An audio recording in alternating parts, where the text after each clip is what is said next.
بسم اللہ الرحمن الرحیم۔ عزیز طلباء و طالبات السلام علیکم۔ عزیز طلباء، آج ہم شامل نصاب سبق میری پیاری سائیکل پڑھیں گے۔ تو سب سے پہلے ہم آج کے تدریسی مقاصد دیکھ لیتے ہیں۔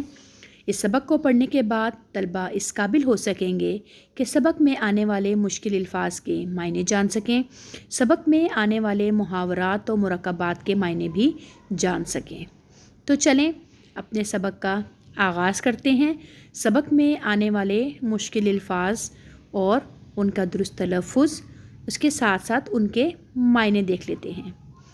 لفظ ہے معمولی، معمولی، عام، آشکار یا آشکارا، ظاہر، مفارقت، مفارقت، جدائی، اولین، پہلا، واثق، پکا، مضبوط، واثق، پکا، مضبوط۔ یہ پکا سے مراد کسی اینٹ یا پتھر کا یا کسی سیمنٹ وغیرہ کا پکا ہونا نہیں، جیسے واثق پکا یعنی جیسے ارادے کا پکا ہونا، امید واثق یعنی پکی امید۔ اگلا لفظ ہے بیش قیمت، بہت قیمتی، کارآمد، کام میں آنے والا فائدہ مند چیز۔ یکتا، اکیلا، یک سے یکتا نکلا ہے۔ لچھن، طور طریقے یا عادت۔ کم سنی، سن سے سنی نکلا ہے، سن سال کو کہتے ہیں، کم سنی کم عمری۔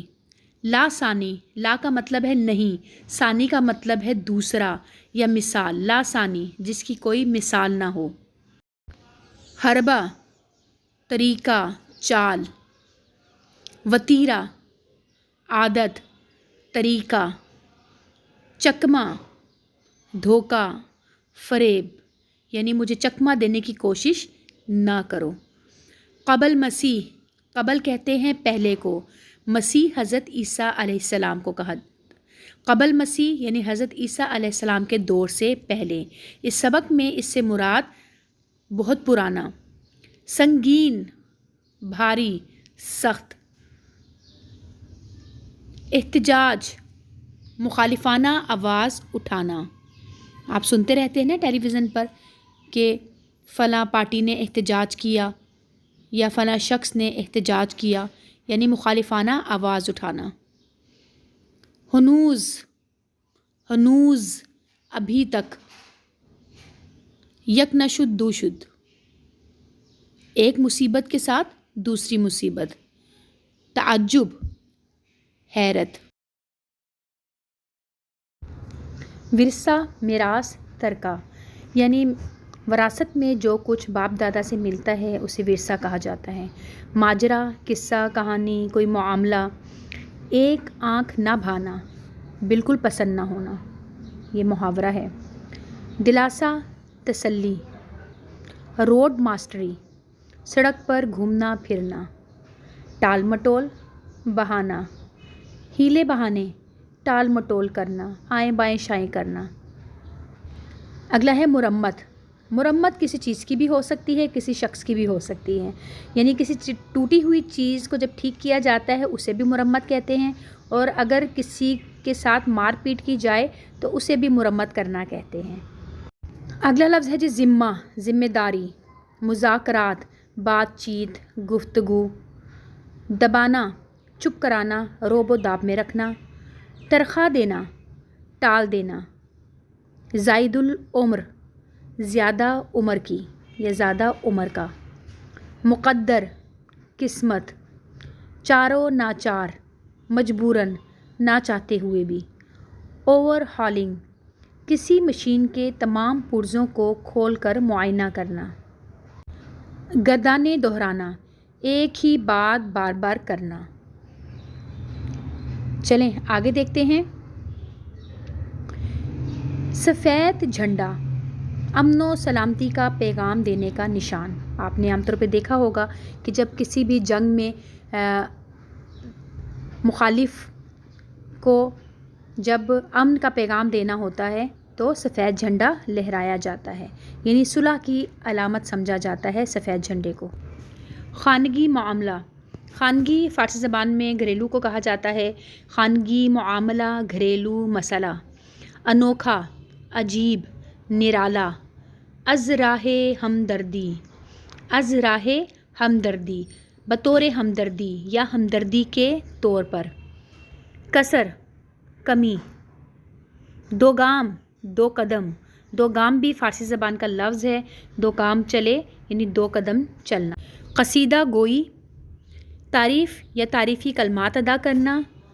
امرت دھارا، لفظ ہے امرت دھارا، ایسی دوا جس میں ہر بیماری کا علاج موجود ہو، اسے امرت دھارا کہتے ہیں۔ اب کچھ مرکبات اور محاورات یہاں پر استعمال ہوئے ہیں۔ مرکب یعنی دو یا دو سے زیادہ الفاظ کا مجموعہ۔ کایا پلٹنا، قسمت کا بدل جانا۔ داغ مفارقت دینا، جدائی کا غم دینا۔ حقیقت آشکارا ہونا یا حقیقت آشکار ہونا، حقیقت کا ظاہر ہو جانا، سچی بات کا پتہ چلنا۔ دوران آزمائش، پرکھنے کے دوران۔ عزیز طلبہ و طالبات، ان محاورات کی مزید وضاحت کے لیے میں انہیں جملوں میں بھی استعمال کر رہی ہوں تاکہ آپ انہیں اچھی طرح ذہن نشین کر سکیں۔ کایا پلٹنا، جیسا کہ بتایا، قسمت کا بدل جانا۔ علی کی تو ایسی کایا پلٹی کہ سب دیکھتے ہی رہ گئے۔ داغ مفارقت دینا یعنی جدائی کا غم دینا۔ ہم اپنی زندگی میں بہت سی چیزوں کی اس وقت قدر کرتے ہیں جب وہ ہمیں داغ مفارقت دے جاتی ہیں۔ حقیقت آشکار ہونا، حقیقت کا ظاہر ہو جانا۔ جب مجھ پر یہ حقیقت آشکار ہوئی کہ احمد نے مجھے دھوکہ دیا ہے تو مجھے بہت دکھ ہوا۔ دوران آزمائش، پرکھنے کے دوران۔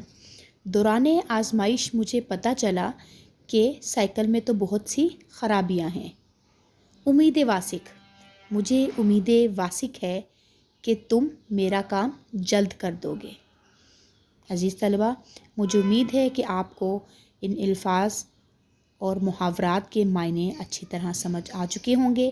اب پیارے بچوں، آپ نے کرنا یہ ہے کہ کتاب کھولنی ہے، اس میں اس سبق کو یعنی میری پیاری سائیکل کو پڑھنا ہے، اور اس میں جتنے بھی مشکل الفاظ آئیں پڑھنے کے دوران انہیں خط کشید کرنا ہے اور ان کے معنوں کو ساتھ ساتھ لکھ لینا ہے تاکہ سبق بھی آپ کو اچھی طرح سمجھ آ سکے۔ اس کے بعد آپ نے ان الفاظ اور ان کے معنوں کو ذہن نشین کر لینا ہے یعنی یاد کر لینا ہے، اور بعد میں ان مشکل الفاظ کو اپنی نوٹ بک پر خوش خط لکھ کر زبانی یاد کیے گئے ان کے معنی لکھ لینے ہیں۔ اس کے ساتھ ساتھ سوال نمبر 1 الف تا واؤ کے جوابات بھی آپ نے اپنی نوٹ بک پر خوش خط لکھنے ہیں۔ مجھے امید ہے کہ آپ یہ کام بہت صفائی سے اور سنجیدگی سے کریں گے۔ اپنا بہت سا خیال رکھیں۔